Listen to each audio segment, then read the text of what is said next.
Pour rester dans l'enseignement, il y a une bonne nouvelle, c'est qu'avec l'accès immédiat et permanent à la connaissance, on gagne un temps considérable. Par exemple, on va bientôt plus avoir besoin d'apprendre les langues étrangères, puisque les appareils vont traduire automatiquement maintenant toutes les langues. Donc, en fait, on va gagner une bande passante considérable, un temps. Et ce temps-là, d'après vous, à quoi devrait-il servir prioritairement dans le processus d'apprentissage ? Tout ce temps gagné par les nouvelles technologies, qu'est-ce qui va nous apporter? Et peut-être une piste, je ne sais pas si vous serez d'accord, est-ce que, par exemple, il peut nous aider à aller dans une vision beaucoup plus transversale, beaucoup plus multidisciplinaire, parce que dans un monde où il faut penser global pour agir local, est-ce qu'on n'est pas obligé de passer à un niveau de conscience un peu supérieur, et donc d'avoir une visibilité plus grande sur un certain nombre de domaines qui aujourd'hui étaient très segmentés? Moi, je pense qu'il faut se méfier du tout numérique, alors que moi-même, je suis très consommatrice de ces technologies. Pour moi, la vie ne se limite pas à mon iPhone et à mes 3 ordinateurs portables, et encore moins à faire du tweet ou du Facebook. Donc, c'est pour moi des devices qui accélèrent effectivement la connexion, mais en fin de compte, c'est comme avec son corps, c'est avec mes fesses que je choisis ici et pas avec mon ordinateur. Donc, je crois que ce qui est important, c'est de ne pas oublier ça, la partie plaisir, la partie contact, et malgré tout, c'est de l'humain, c'est de l'empathie, ça. Et donc, je parlais de la question du sens. Je crois que le truc, c'est qu'il y a aussi plein de gens qui n'ont pas accès aux machines, déjà. Si vous descendez en bas de chez vous, vous allez voir tous ces gens qui sont exclus, donc on peut très bien dire ça ne me regarde pas, ou alors se dire je vis dans un monde où il y a des inégalités, qu'est-ce que je fais avec ça? Donc, première réponse. Et ensuite, pour le temps, mettons que ça nous fasse gagner un peu de temps parce que ça traduit. Moi, pareil, j'ai un problème de plaisir avec ça. Moi, j'ai plaisir à parler anglais avec mon accent qui va être un peu franchouillard, mais j'ai plaisir à parler vietnamien avec les Vietnamiens, parler comme je peux la langue. Et puis j'aime bien l'accent français du Sud qui est différent, des ch'tis, etc. Et je crois qu'il faut garder vraiment cette partie humaine, parce qu'une machine, ça ne vous rend pas heureux. Ça peut accélérer le processus, mais pas vous rendre heureux. Mais pour prolonger la question de Niels, en fait, je crois que c'est Michel Serres qui parle dans ses dernières analyses de l'évolution. Il dit finalement Internet nous rend plus intelligents de manière collective en nous laissant justement... on apprenait plein de choses qui n'étaient pas forcément utiles et aujourd'hui on peut se passer de cet apprentissage et du coup avoir des connaissances qui vont s'enrichir avec une forme d'intelligence collective. Mais moi, c'est vrai qu'à t'écouter, et c'est une question que je me pose souvent, en effet certains n'ont pas accès à toutes ces technologies. Est-ce qu'on peut vraiment croire qu'aujourd'hui il y a une mentalité 2.0 qui serait en train de se diffuser et qui ferait prendre conscience aux gens qui sont tous dans un système plutôt transversal, ultra connecté, avec une logique collaborative aussi présente qu'on ne le croit dans le milieu très très geek en fait finalement. Moi parfois ça m'interroge en me disant je crois qu'on est dans des sphères où tout le monde ne réfléchit pas de la même manière. Je crois qu'il y a plusieurs bouts de réponse. Il y a tout le travail qu'on mène avec Tadei, avec des gens comme Escuela Nueva. Je ne sais pas si vous connaissez Vicky Colbert en Colombie. C'est un projet qui a permis de montrer qu'on peut éduquer autrement les enfants. Un institut prend 300 enfants dans la même classe et puis ils se démarrent entre eux et justement ça crée une école beaucoup plus efficace. Il y a ce genre de modèle qui est en train de se développer partout dans le monde, faute de moyens aussi. Ensuite, on a aussi le fait que de plus en plus les gens ont accès au téléphone portable. Donc si on n'a pas forcément l'ordinateur, au moins dans les pays du Sud, on a un mobile. Donc si on fabrique des serveurs dans le cloud qui sont relativement faciles à utiliser, plus tout ce qui est serious game, toutes ces choses-là, je pense qu'on peut donner beaucoup plus l'accès à la connaissance aux gens les plus pauvres. Pratiquement tout le monde a un portable aujourd'hui dans les pays pauvres. Et donc, je pense que l'un des enjeux de l'éducation, c'est de faciliter l'accès aux populations défavorisées grâce à ce genre de devices qui sont donc plus faciles à s'acheter et à faire fonctionner. Donc ça, c'est aussi un autre élément de réponse. Puis le dernier, pour moi, c'est qu'effectivement, tu as raison, quand Michel Serres dit que ça nous rend plus intelligents collectivement, effectivement, on peut faire passer plein de choses à la trappe, et puis grâce à nos réseaux, on informe les choses. Mais je crois aussi que là, il y a une éducation. C'est-à-dire que nous, on est dans les réseaux, donc on sait très bien trier l'information grâce à nos réseaux, mais ceux qui, à nouveau, n'ont pas appris ça, c'est ceux-là qui vont se retrouver, à mon avis, les plus dépassés par le c'est la question des usages et de la tête bien faite. Je crois que c'est moins d'ailleurs un problème de machine qu'un problème de formation aux machines, donc les communautés, d'où ce que je disais tout à l'heure sur les tiers-lieux. Dans MovieLab, on travaille beaucoup à ça, de créer des endroits qui seraient comme chez le coiffeur ou chez le boucher ou chez le boulanger, où on peut venir et puis se former aux pratiques de manière très simple, en commençant par des jeux, puis des choses simples, des photos, etc. Est-ce qu'on peut parler vraiment plus précisément des expérimentations que vous menez, notamment avec le MovieLab? Quand on redéfinit ce MovieLab, peut-être que ça. C'est quoi le MovieLab? Alors MovieLab, c'est le nom d'un programme qu'on a lancé avec le ministère de l'Environnement. C'était en réponse à un appel à projet de recherche de l'année dernière qui cherchait des solutions à long terme pour accompagner les modes de vie durables. Et ça commençait par le constat que ça marchait pas, que ça va passer vite, passer loin, c'est toujours du jetable, toujours le prix, l'obsolescence accélérée, etc. Et donc moi j'ai répondu en disant, écoutez, nous on a depuis 10 ans plein d'exemples qui fonctionnent, mais ils sont petits, pas forcément connus. Donc ce qu'on peut vous poser, c'est un programme de recherche appliqué. Donc Movilab, c'est des laboratoires de mode de vie durable in vivo, de dire tous les projets qu'on a abrités dans le Nord-Pas-de-Calais, en Rhône-Alpes, en Angleterre, etc. Est-ce qu'on peut en faire des éléments qui pourront instruire la politique du gouvernement et en tirer des éléments pour faire une politique financière, par exemple l'amorçage.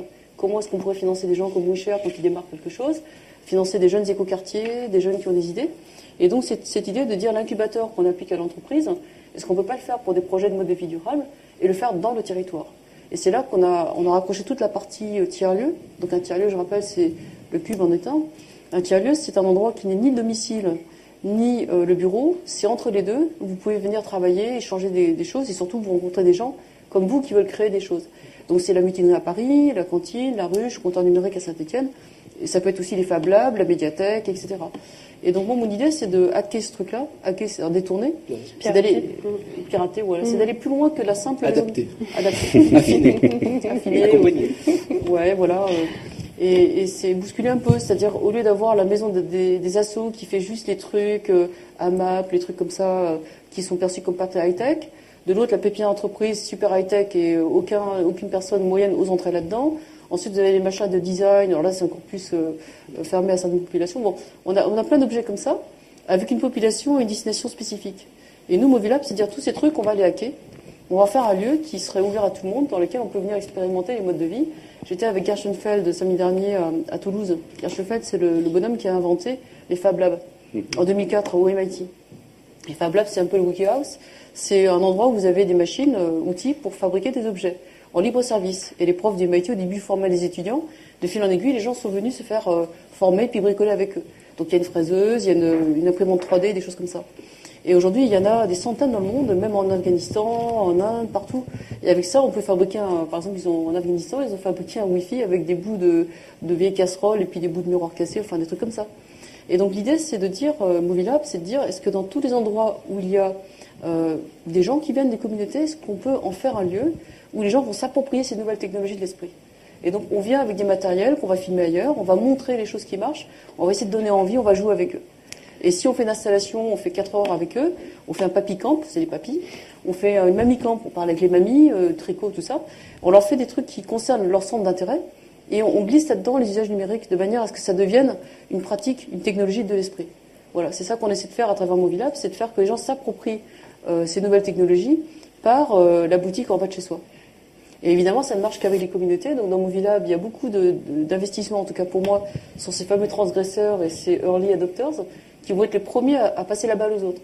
Et ces gens-là sont des gens qui sont souvent des bénévoles très engagés, mais il faut aussi pouvoir les financer pour qu'ils puissent le faire à long terme. Donc le community manager, on en parlait tout à l'heure, c'est un rôle clé aujourd'hui.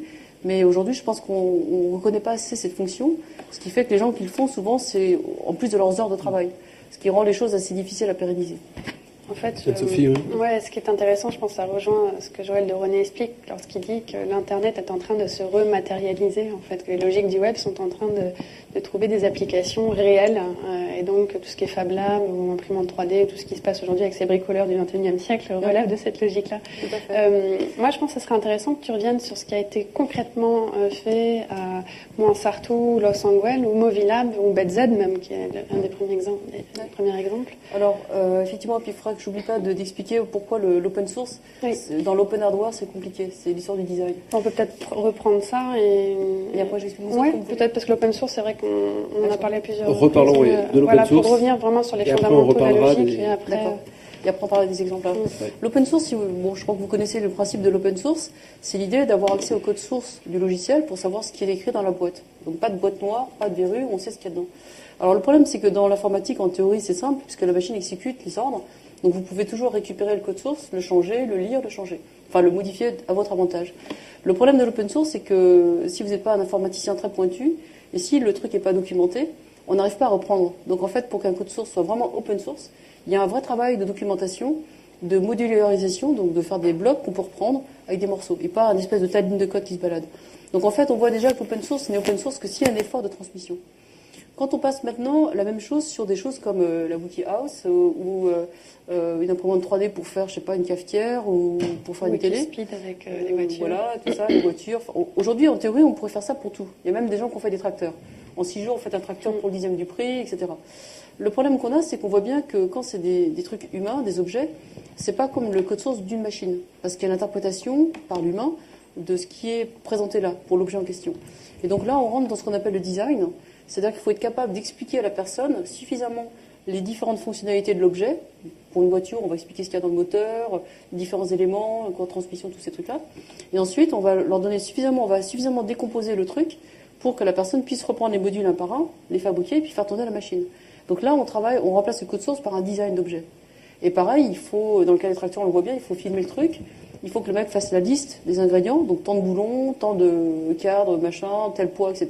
Le budget, combien ça coûte. Puis après, le mec, il s'est filmé pour montrer comment il faisait. Et c'est parce qu'on fait le film que les gens comprennent que c'est possible. Donc il y a un gros travail qui est beaucoup plus important dans le cas des objets, parce que pour que les gens s'approprient l'open source dans le cas d'un objet, il faut aller jusqu'à la décomposition. Et vous voyez bien que même chez Ikea, quand vous prenez la liste de ce qu'il faut faire, vous regardez le truc et souvent vous plantez la porte à l'envers. Donc c'est vraiment cet enjeu-là. Donc pour moi, l'open source, c'est vraiment cette idée que quand on veut le faire dans le hardware, dans le matériel, il faut beaucoup de travail pour faire le code source de ces choses-là et les rendre transmissibles.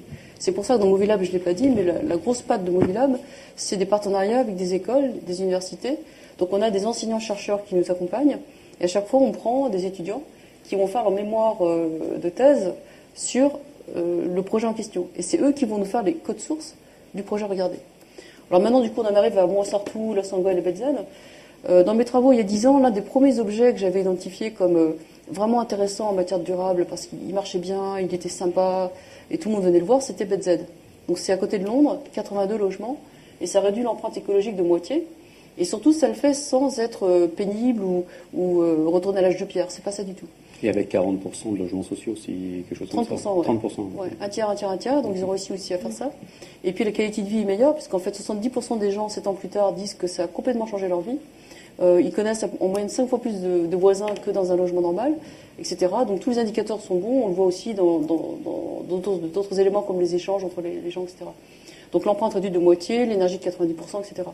Donc moi, quand j'ai rencontré ça, j'ai dit au fondateur du site, je vous propose que je vous incube, parce que c'est le modèle d'Angenius, je vous amène du monde qui vient voir chez vous, vous leur dites tout, c'est la règle du cobaye à ventre ouvert, vous dites la vérité, et puis nous, comme ça, on apprend de vous ce qu'on peut faire mieux, etc.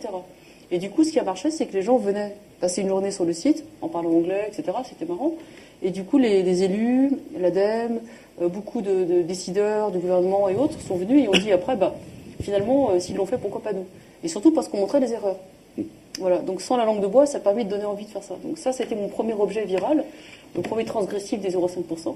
Et la suite, c'est que Bethesda, en 10 ans, a réussi à toucher plusieurs millions de gens avec le même modèle, puisque du coup, on en a mis un peu partout dans le monde. Il y en a au Portugal, il y en a aux États-Unis, il y en a aussi en Angleterre. Il y a le gouvernement qui s'en est inspiré, il y a les Jeux Olympiques, enfin, plein de choses. Et donc aujourd'hui, on a fait le bilan 10 ans plus tard, et on a décidé de tout passer en open source. Donc pareil, il va y avoir un énorme travail avec les gens de Bethesda pour prendre tous ces codes et le mettre en open source. Et deuxième chose importante, c'est qu'il y a des communautés. Donc le programme a des One Planet Living Communities, donc des gens qui vivent sur les sites et qui échangent les savoirs. Donc là, sur cette idée de documenter le code source, expliquer, faire des vidéos, on a le matériel. Donc c'est ça qu'on va faire ensemble maintenant, c'est en mariant leur travail avec celui de Movilab, comment expliciter cette diffusion virale des bonnes solutions. Et Los Angeles, moi, c'est le premier site français qui m'a accompagné dans la démarche. C'est-à-dire que le maire de Los Angeles est venu à Bethesda avec nous. Et au retour du voyage, il m'a dit, j'ai compris l'enjeu. C'est pas forcément que Bethesda soit beau ou réussi, c'est que les gens viennent voir ce truc-là pour comprendre. Et il m'a dit, est-ce qu'on peut faire pareil chez moi? Donc, on dit, on va le faire. Et ça fait 10 ans, enfin 8 maintenant, qu'on travaille ensemble et qu'on a fait de sa ville une ville pilote où on peut venir voir tout ce qui s'est fait. Et là, on passe à quand même 7500 habitants, en plein cœur du bassin minier. Et là, on a fait un gros travail d'interprétation. Toujours expliquer la trajectoire, d'où ça vient, pourquoi, etc. Et tout ça est ancré dans un projet au départ des origines de la mine, etc. Donc il y a vraiment tout un aspect culturel qui a très très bien marché. Et en juin dernier, donc tout le boulot a été reconnu à l'UNESCO, enfin une partie de ce boulot-là, et a fait que la ville a été, les bassins miniers ont été reconnus à l'UNESCO comme patrimoine immatériel de l'humanité. Et c'est un énorme combat parce que jusqu'à présent on voulait raser les terrils, faire disparaître tout ça, etc. Et donc moi surtout c'est un autre pilote de Movilab qui est plus récent celui-là, Ça fait depuis 2 ans que je travaille avec la Schema Business School. Et en fait, elle est basée sur Sophia Antipolis. Et dedans, il y a donc Montsartou, qui est une ville de 10 000 habitants. Et là, un peu comme à Los Angeles, c'est une ville qui a fait plein de choses. Depuis 30 ans, ils ont pratiquement tout fait en matière de durable. Par contre, ils ont pas travaillé sur la diffusion. Donc dès que j'ai vu ça, j'aurais proposé de travailler sur la même chose. Comment, avec les étudiants et les enseignants-chercheurs, rendre interprétable ce qu'ils ont fait. Donc maintenant, on a pris tous nos partenaires de Movie on les a mis à Montsartou. Ils vont travailler sur faire des films, des éléments vraiment de valorisation des efforts qui ont été menés.